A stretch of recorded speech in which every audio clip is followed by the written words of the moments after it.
네, 매일 아침 기침과 재채기로 고생하시는 분들 간혹 계시죠? 지속적인 기침과 재채기를 방치하면 알레르기성 비염과 축농증에 노출될 수 있습니다. 오늘 건강365에서 확인해 보시죠. 아파트에서 생활하는 우리 아이. 매일 아침 기침이나 재채기를 한다면 코병을 의심해봐야 합니다. 최근 콘크리트나 화학물질이 첨가된 건축 재질을 사용하는 아파트가 늘고 인스턴트 식품을 즐기면서 아이들의 면역력이 약해져 코병을 앓는 경우가 많습니다. 기침약을 먹어도 회복되지 않고 기침과 재채기를 달고 산다면 코 치료를 병행하는 것이 좋은데요. 보통 기침이나 재채기를 하게 되면 감기인가 싶어서 감기약을 사 드시곤 하시는데요.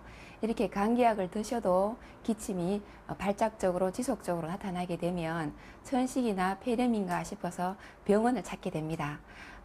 이럴 경우에는 만성 비염이나 축농증으로 인한 기침이나 재채기일 경우가 많습니다. 만성 비염이나 축농증일 경우에는 인후부로 콧물이 넘어가서 자극이 되어서 걸걸한 가래 기침을 자주 하게 됩니다. 또 이런 경우에는 새벽이나 아침에 자주 증상이 나타나기도 합니다.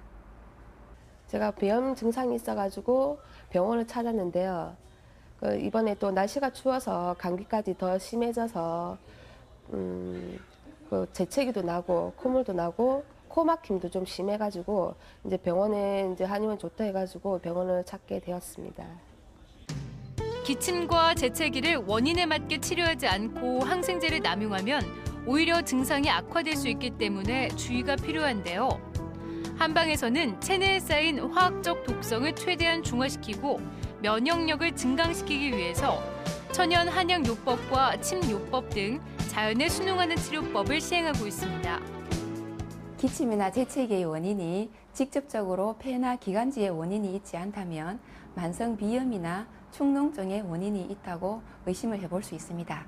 만약 코 질환이 원인이라면 콧물이 목 뒤로 넘어가지 않도록 비각 내의 부기를 가라앉혀주는 한약제를 직접 비각 내에 도포하기도 하고 또한 그 코의 기능을 지배하고 있는 폐의 기운을 원활히 해주는 한약 처방을 병행하기도 합니다.